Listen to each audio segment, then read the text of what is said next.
অর্থাৎ ত্রিপুরা যা ভেবেছে বাংলা কেন পারেনি, সৌরভকে অ্যাম্বাসেডর করে বাংলা, এটা কি সেরা বাঙালি চিনতে ভুল করলো তৃণমূল? অমিত শাহ পর্যন্ত বাংলায় এসে তার সঙ্গে কথা বলেছে, কিন্তু বাংলার জন্য রাজনীতিতে নামাতে পারেনি। ত্রিপুরায় এমন কি হলো যে ত্রিপুরাতে ব্যান্ড অ্যাম্বাসেডর টাকার জন্য কি এটা করলো? দেখুন, মাননীয় সৌরভ গাঙ্গুলি বাংলার আইডিয়াল, বাংলার এমন একজন লোক যাকে বাঙালি তার নিজের পরিচয় দিতে গর্ববোধ করে। বাংলা সরকারের উচিত ছিল তাকে ব্র্যান্ড অ্যাম্বাসেডর বানানো। বাংলা সরকার ব্র্যান্ড অ্যাম্বাসেডর বানায়নি, সেই জন্য তিনি ত্রিপুরা রাজ্যে, সেখানেও তো বাঙালি থাকে, বাঙালিরই ব্র্যান্ড অ্যাম্বাসেডর হয়েছে। আমি আশা করব, আমি দাবি করব, এই মুহূর্তে আমাদের কলকাতা কর্পোরেশনে কোনো শেরিফ নেই, শেরিফ পদ ফাঁকা আছে। ইমিডিয়েটলি সৌরভ গাঙ্গুলিকে শেরিফের পদ দেওয়া উচিত, এবং এর ফলে তার যেটুকু সম্মান আমরা হারিয়েছি, বাংলার লোকেরা যে সুযোগ হারিয়েছি, সেই সুযোগ কিছুটা হলেও আমরা পুনরুদ্ধার করতে পারবো।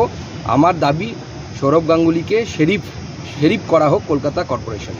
অর্থাৎ ত্রিপুরা যা ভেবেছে বাংলা কেন পারেনি, সৌরভকে অ্যাম্বাসেডর করে বাংলা, এটা কি সেরা বাঙালি চিনতে ভুল করলো তৃণমূল? অমিত শাহ পর্যন্ত বাংলায় এসে তার সঙ্গে কথা বলেছে, কিন্তু বাংলার জন্য রাজনীতিতে নামাতে পারেনি। ত্রিপুরায় এমন কি হলো যে ত্রিপুরাতে ব্যান্ড অ্যাম্বাসেডর টাকার জন্য কি এটা করলো? দেখুন, মাননীয় সৌরভ গাঙ্গুলি বাংলার আইডিয়াল, বাংলার এমন একজন লোক যাকে বাঙালি তার নিজের পরিচয় দিতে গর্ববোধ করে। বাংলা সরকারের উচিত ছিল তাকে ব্র্যান্ড অ্যাম্বাসেডর বানানো। বাংলা সরকার ব্র্যান্ড অ্যাম্বাসেডর বানায়নি, সেই জন্য তিনি ত্রিপুরা রাজ্যে, সেখানেও তো বাঙালি থাকে, বাঙালিরই ব্র্যান্ড অ্যাম্বাসেডর হয়েছে। আমি আশা করব, আমি দাবি করব, এই মুহূর্তে আমাদের কলকাতা কর্পোরেশনে কোনো শেরিফ নেই, শেরিফ পদ ফাঁকা আছে।